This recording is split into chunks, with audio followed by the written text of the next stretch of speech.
Thank you, Dom. Okay, as you can tell from the title, I'm going to talk about the power of fat for performance, and this is it's kind of heretical in traditional sports nutrition circles to talk about performing at a high level without carbohydrate, but that's a changing paradigm, as I hope to explain today. So, from my perspective, the ketogenic diet has been primarily used as a weight loss tool, but I really see that as the tip of the iceberg. It's a huge hammer for diabetes, and as you're learning from a lot of the talks at this conference, many other chronic diseases too.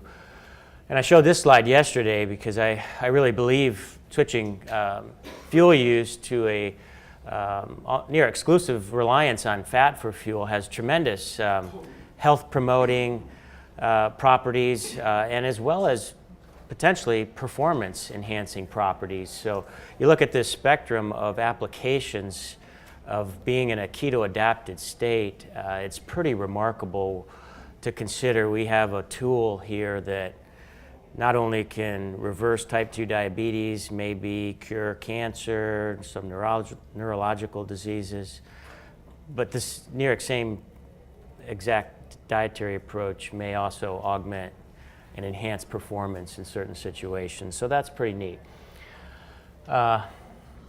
So historically, we have this high carbohydrate supremacy that has dominated for really over 4 decades, going back to the 60s with the classic work by Scandinavians who identified glycogen as a really important substrate for muscle. And this really has set the stage for a classic example in my mind of confirmation bias and reinforcement of what I consider now a failed paradigm. And there's many reasons for that, and we could talk about all those reinforcing factors with Gatorade and all the sports beverage industry and so forth. But really there's been very, very little work done on anything but high carbohydrate diets for performance in the last 40 years. And as you can tell, these are the current recommendations for athletes. I mean, they're being told to just shovel carbohydrates in order to augment their performance and their recovery. And this clearly isn't working for a lot of athletes. And so we're starting to see an alternative view by the way of low carb, high fat diets. And I'll just call out, Tim Noakes has really been, I think, a pioneer in calling out the limitations of high carb diets, of which he was a strong proponent for his entire career until he really had no other choice but to try a low carb diet in order to manage his own diabetes. And that was a couple years ago, and he's done a complete U-turn now and in an incredibly gracious manner actually apologized to all the readers of his books and articles that admitting that he basically got it wrong. And there's many other examples now of books coming on the market that are really calling out the limitations of the high carb approach for athletes. In essence, though, we really have very little information. We're really in our infancy in understanding how ketogenic diets might augment performance, and we're really left with a lot of testimonials and anecdotes. And so I'm going to at least share some of those with you because they're pretty compelling. This is Tim Olson, who remarkable ultra-endurance runner competing at the Western States Endurance Run here in 2011. And he's a well-described, documented low-carb athlete. And he not only finished this race, but won and set a course record. So tremendous feat of performance. This is just a grueling event, 100 miles through the Sierra Nevada mountains. I was at the finish line here. We were doing some field work and studying some of these low-carb athletes, and he looked pretty fresh finishing this race. Really remarkable. I don't know if you can see the time there. He ran this in 14 hours and 46 minutes. And it wasn't an anomaly. He came back the next year and won under, I think, harsher conditions, one of the hottest years here at the Western States, but won again pretty convincingly. And he's not the only one by any means. Zach Bitter, who I have the pleasure of knowing and actually have studied in the lab, is another remarkable low-carb ultra-endurance runner who holds the 100-mile track record, and set that about a year and a half ago, and then rebroke his record just the last couple weeks ago. So he is dialing in his low-carb diet, and seems to continuously be getting better and recovering faster. This is John Rutherford, who we've also studied in the lab. I think he's our highest fat burner ever recorded, but fascinating person. F-18 pilot, that's actually his jet here, Captain John Rutherford. Just a remarkable guy, and has performed extraordinarily on a low-carb, high-fat diet. Perhaps one of the greatest ultra runners of all time is Mike Morton, who in his 40s had a resurgence in his running, winning several 100-mile races, competing on back-to-back weekends in 100-mile races, and winning and setting a record in one of those, also holding the record for 24-hour distance. And so another example of what can be achieved in the keto-adapted state. And it's not just ultra-endurance athletes and individual athletes. There's many examples of teams sports now adopting some version of low-carb diets. The LA Lakers and several soccer team and rugby teams. The All Blacks is a champion rugby team in New Zealand, and I just found out maybe 9 months ago or so that the Columbus Crew, right next door to where I live, has adopted a low-carb diet for over a year now. And they did quite well if anybody follows professional soccer in the U.S. And so they are extremely interested in learning more about low-carb diets and taking it to the next level. There's many, many other examples of team sports really interested in this. I've had the wrestling team at OSU contact me incessantly to want to adopt a low-carb diet for their wrestlers, and they're not too shabby. They were national champions last year. Bodie Miller, Lindsey Vaughn are some of our top downhill skiers have commented on their positive response to a low-carb diet. And examples go on and on. There's many others, and probably people in the audience. I know Peter Defty's here, and he trains a lot of these guys and has a lot of wisdom in terms of the nuances of how to implement the diet. So why would a diet that's low in carb and high in fat be beneficial for athletes when we have been told for decades, and the textbooks all say we need carbs and ketones are toxic? So I just listed a few here, and I won't spend a whole lot of time on all of these, but one of the most obvious and straightforward reasons is we evolved to store energy much more in much greater quantities as fat than carbohydrates. So if we were meant to be burning a lot of carb, we would have thought from an evolutionary perspective we should be able to store a lot, but we can only jam about 500 grams of carbs into glycogen. So that's limiting. That's a couple hours of moderate intensity exercise for most individuals. So it's stored in greater quantities. It's also a more efficient nutrient, and you can operationally define efficiency in different ways, but the obvious way is it has over twice the calories per unit weight. It's stored in basically anhydrous fashion, so we don't store a lot of water and extra weight with it like we do glycogen. And it seems to also be more efficient in terms of its production of ATP. So we get more ATP per unit oxygen when it's oxidized in the mitochondria compared to other substrates. So there's several examples of efficiency, greater efficiency with fat versus other substrates. And if you're burning fat at a higher rate during exercise, and you can get fat from your diet, but when you don't have exogenous fat coming in, you can access your own fat stores. So if you're a better fat burner, you have less need to fuel during exercise, and that is really a challenging issue for a lot of ultra-endurance athletes that have to repetitively be taking in carbohydrates during exercise because they're not efficient fat burners.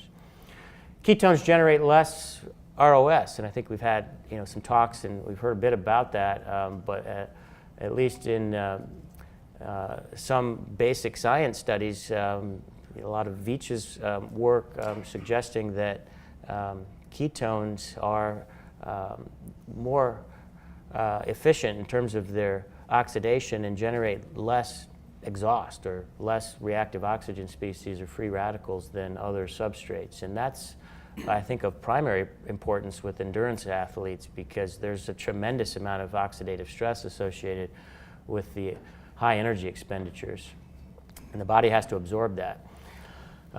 Just less reliance on limited fuel sources that we have in glycogen, less generation of lactic acid if we're not breaking down glycogen into glucose, so that makes for less acid-base stress.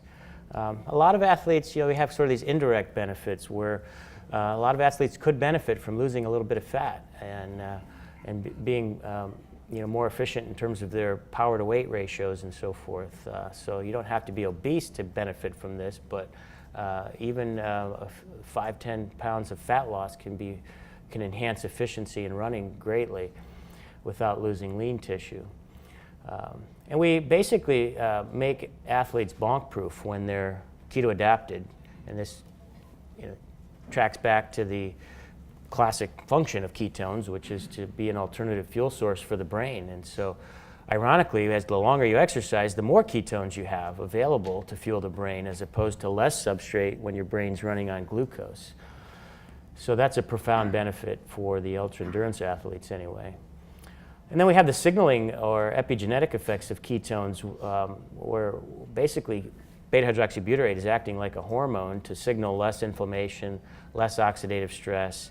And I think this really is an important feature in the enhanced recovery that so many athletes comment on when they're keto adapted, that they're able to recover much, much quicker than when they were on a high carb diet.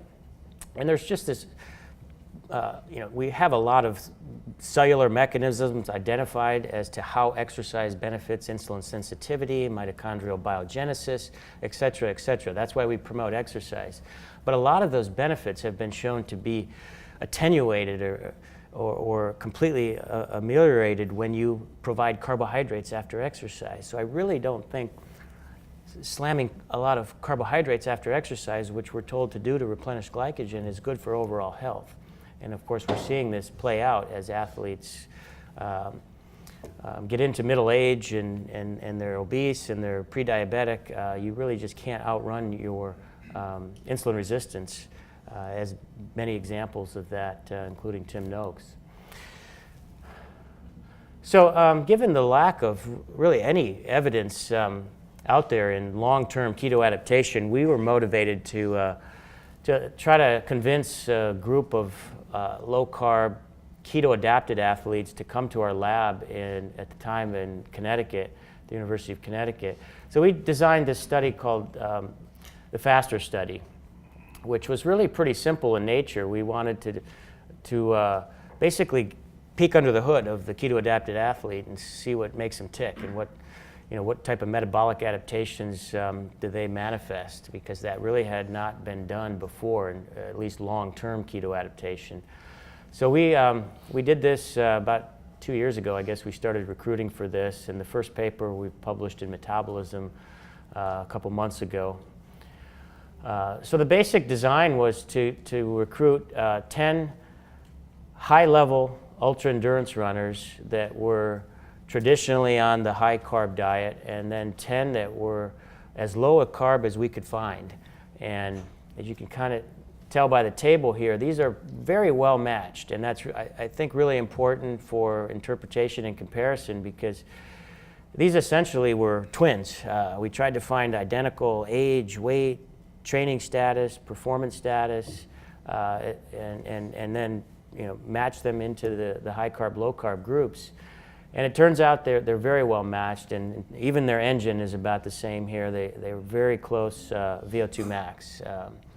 So these guys are all similar in terms of their biology, in terms of even their genetic makeup. They probably have to be somewhat genetically homogeneous to self-select to be this high level of athletes. So these were all ultra endurance, so triathlon and beyond. Most of these guys were 50-mile, 100-mile primary events. And we had no problem finding these guys. They were really an amazing group of athletes that were so gracious and happy to come to the lab, and we did a lot of invasive procedures on these guys. The primary feature was a 3-hour run on a treadmill, and we had a lot of needles and protocols for collecting biological specimens built around that and into recovery, including muscle biopsies, fat biopsies, collecting their feces, saliva, cheek cells.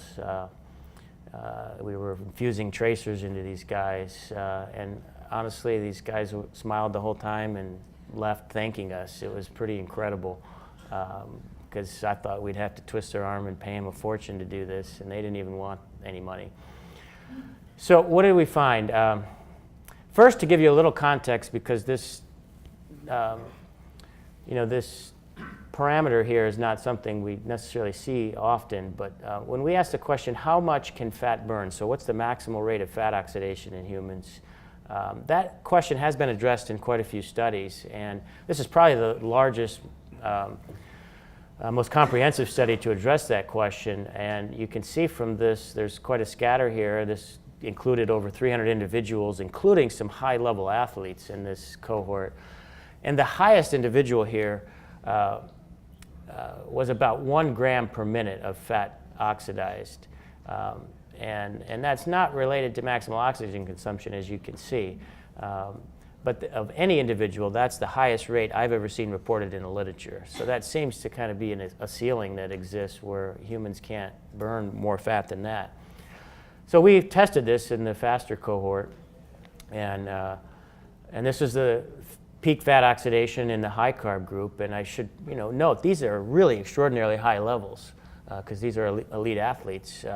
They're very good fat burners, and so that's pretty good. You have one guy approaching that 1 gram per minute.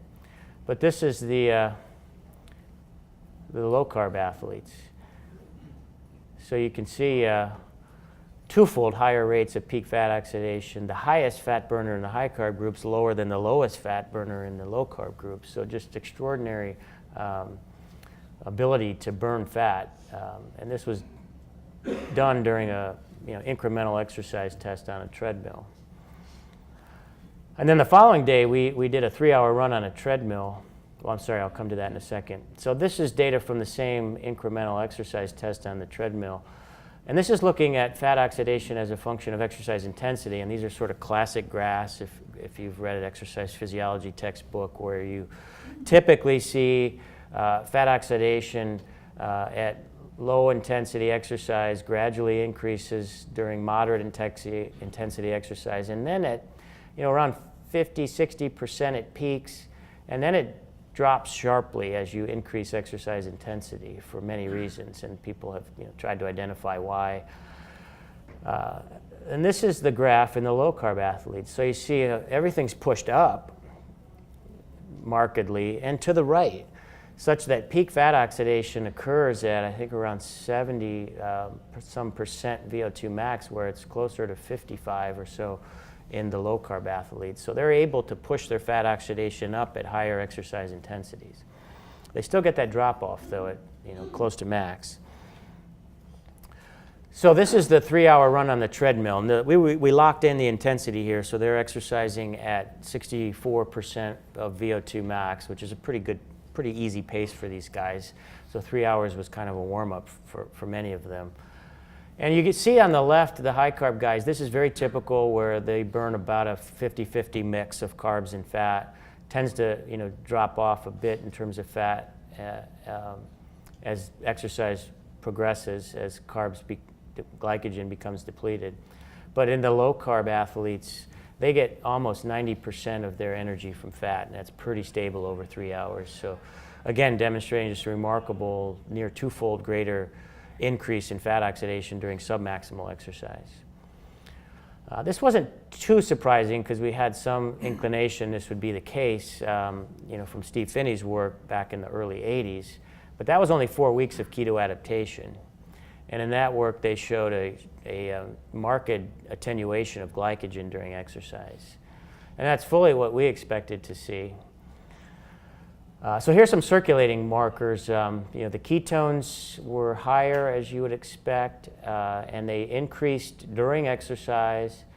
And you get this classic post-exercise ketosis as a response to endurance exercise called the Cortis-Douglas effect.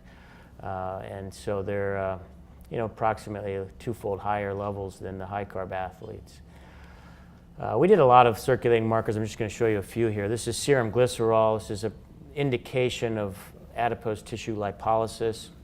And you can see a marked increase in glycerol. So as you'd expect, these guys are breaking down more adipose tissue than their high-carb counterparts.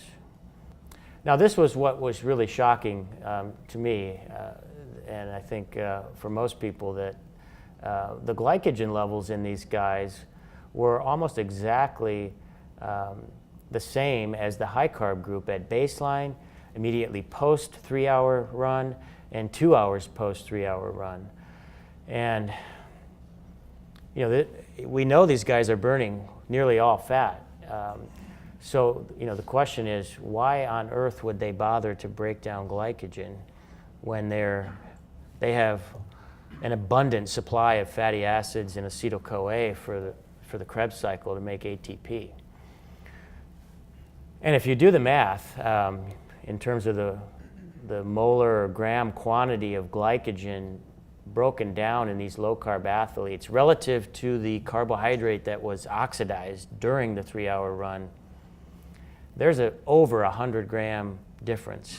In other words, there's 100 grams of glucose that's not accounted for here from glycogen that was broken down to glucose. So it wasn't terminally oxidized.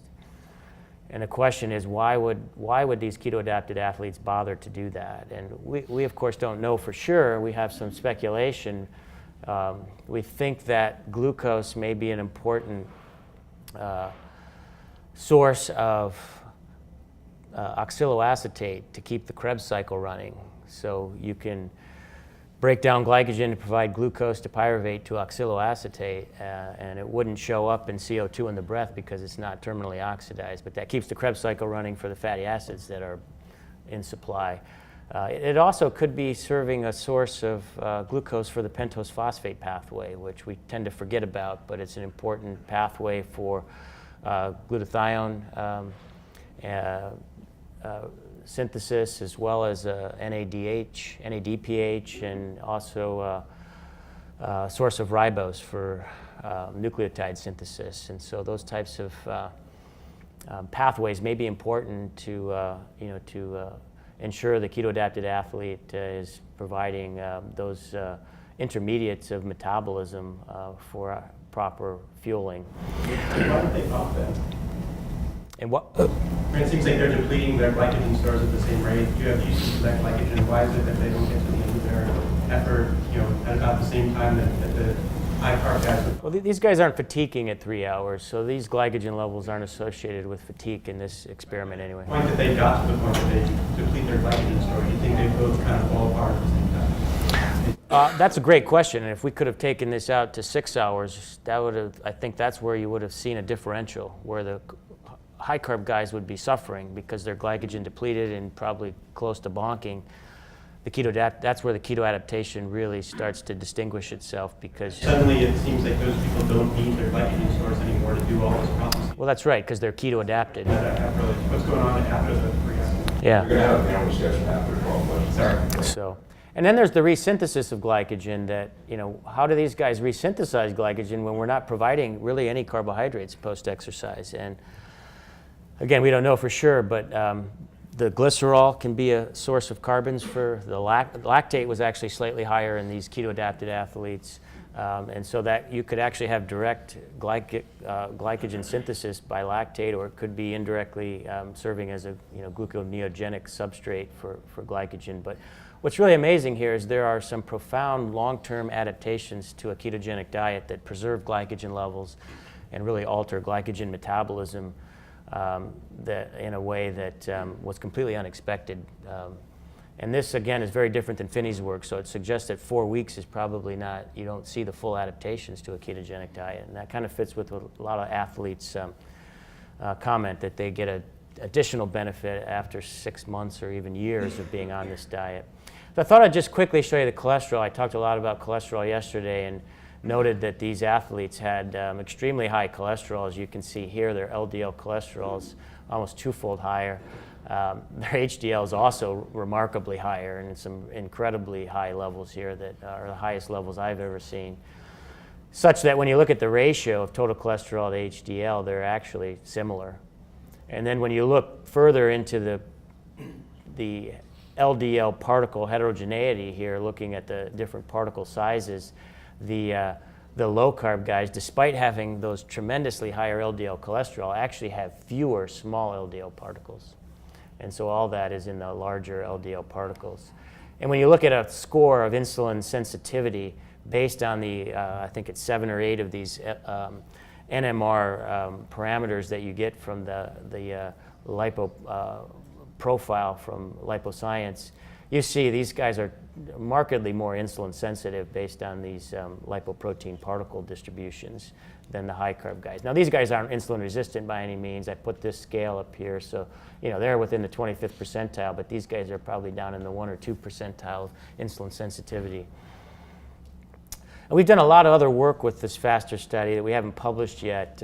My doctoral student, Kathy Sines, who's really spearheaded this project, has done a lot of work with the gene expression data. So we have full muscle transcriptomic from RNA-seq on these guys from skeletal muscle, where we're still sifting through. We have over 25,000 data points of different genes here. These are some of the top genes, though, and most of these are pretty predictable. This is involved in histone deacetylase or histone modification, which is interesting given the role of beta-hydroxybutyrate on histones. But these are all enzymes in lipid metabolism.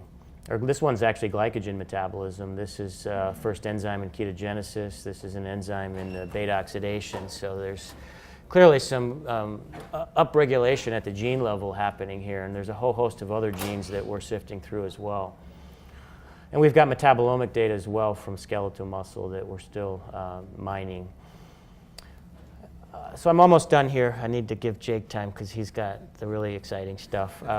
What's really interesting is the high-carb guys were really fascinated with what was going on with the low-carb guys, and we actually had 2 high-carb guys that we know of that shared with us that they had switched to a low-carb diet after the study and had remarkable outcomes, really transformative outcomes. And I think there's a tremendous application here for the not just athletes. It's great if we can help an athlete run a little faster, but what I'm really passionate about is how can we help our soldiers improve their health, improve their physical and cognitive performance, because most of these guys are, especially at the special ops level, I mean, they're elite athletes, and they're just not competing in sports. They're fighting for our freedoms and fighting our enemies. And there's many reasons why I think that's the case, and we're trying to pursue that.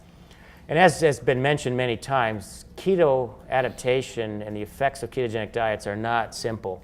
There's not a single target. They're highly pleiotropic. And so part of that's metabolic, enhancing fat oxidation, which we've shown occurs in a very profound way. But there's many other effects of keto adaptations probably occurring through different effects of beta-hydroxybutyrate, ultimately leading to a wide array of physiologic adaptations and phenotypes that are relevant to a lot of different outcomes for athletes and just general fitness enthusiasts. So I'll stop there and let Jake take over.